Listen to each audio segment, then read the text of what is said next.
Hey what's up guys, again I am back with English subtitle. So start करते हैं आज के अपने पहले सेंटेंस के साथ। क्या हो अगर उसने यहाँ आने से मना कर दिया। क्या हो अगर उसने यहाँ आने से मना कर दिया। So for this particular sentence we can say what if he refuses to come here. What if he refuses to come here? It means क्या हो अगर उसने यहाँ आने से मना कर दिया। What if he refuses to come here? Now moving on to next sentence. Now in this sentence you can see, इसमें कोई संदेह नहीं कि यह सबसे बुरा समुद्री डाकू है जिसे मैंने कभी देखा है। इसमें कोई संदेह नहीं है कि यह सबसे बुरा समुद्री डाकू है जिसे मैंने कभी देखा है। So for this sentence we can say that is without doubt the worst pirate I have ever seen. Pirate का मतलब समुद्री डाकू होता है। आई हैव एवर सीन का मतलब जिसे मैंने कभी देखा है। तो एक बार पूरा सेंटेंस आप फिर से ध्यान से देखें। इसमें कोई संदेह नहीं है कि यह सबसे बुरा समुद्री डाकू है जिसे मैंने कभी देखा है। So for this sentence we can say that is without doubt the worst. Worst का मतलब ख़राब से ख़राब, तो the worst pirate I have ever seen. I hope ये आपको क्लियर हो गया होगा। Now moving on to next sentence. Now in this sentence guys you can see over here, मैं तुम्हारे दर्द को समझ सकती हूँ। मैं तुम्हारे दर्द को समझ सकती हूँ। So for this sentence we can say I can feel your pain. Pain का मतलब यहाँ पे दर्द से है। I can feel your pen.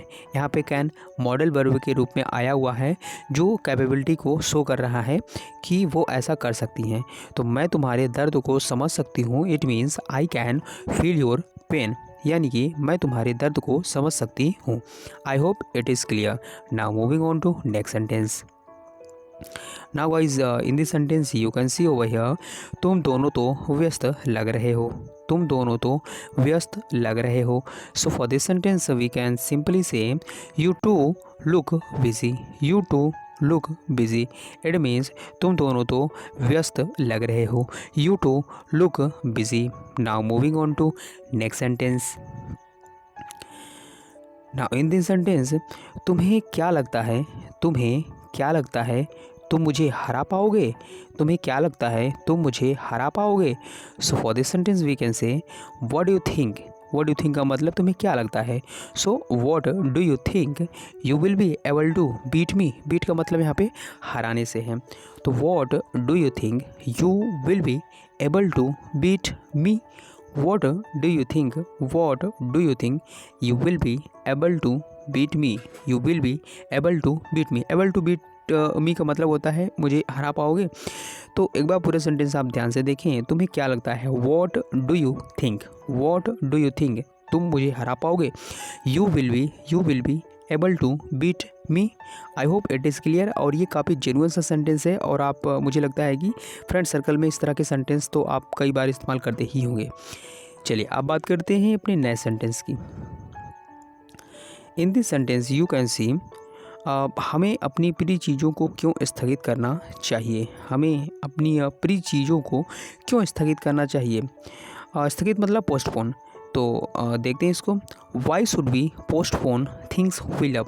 अगर ये सेंटेंस आप ध्यान से देखें तो ये सेंटेंस जो है ये भी मॉडल से रिलेटेड है, जिस वजह से यहाँ पे हेल्पिंग वर्ब शुड लगाई गई है। तो हमें अपनी प्रिय चीज़ों को क्यों स्थगित करना चाहिए। It means why should we postpone things we love. यानी कि हमें अपनी प्रिय चीज़ों, यानी कि जो हम पसंद करते हैं को क्यों स्थगित करना चाहिए। स्थगित मतलब पोस्टपोन कर देना, आगे के लिए छोड़ देना। तो why should be postpone things we love. I hope it is clear. Now moving on to next sentence. वो तुम्हें मारेंगे है ना। So for this sentence we can say he will beat you right. यहाँ पे बीट एक बार फिर से आया है, जिसका मतलब मैंने अभी आपको बताया हराने से या मारने से। तो वो तुम्हें मारेंगे है ना। He will beat you right. काफ़ी सिंपल सेंटेंस है, मुझे लगता है ये तो आपको समझ में आ ही गया होगा। Now moving on to next sentence. Now in this sentence guys you can see अब सिर्फ एक ही उम्मीद बची है, अब सिर्फ एक ही उम्मीद बची है। So for this sentence we can say now there is only one hope left, now there is only one hope left. Hope का मतलब यहाँ पे उम्मीद है, लेफ्ट यानी बचा हुआ है। तो क्या अब सिर्फ एक ही उम्मीद बची हुई है। नाउ सिर्फ एक ही, now there is only one hope left, it means अब सिर्फ एक ही उम्मीद बची है। सो गाइज ये थे कुछ सबटाइटल्स जिसको हमने काफ़ी सिंपल तरीके से आपको एक्सप्लेन करने की कोशिश की है एंड आई होप कि आपको ये सारे सेंटेंसेस काफ़ी अच्छी तरीके से समझ में आ गए होंगे। तो चलिए दोस्तों, अब आज की वीडियो में हम बस इतना ही रखते हैं। हम मिलते हैं अपने नए वीडियो में नए सबटाइटल्स के साथ। तब तक आप सभी लोग अपना ध्यान रखें, अच्छे से पढ़ाई करते रहें, माइंड को हमेशा पॉजिटिव रखें और हर सिचुएशन में अपने आप को कहते रहें कि मैं कर लूँगी या कर लूँगा। तो चलिए ध्यान रखिए, धन्यवाद।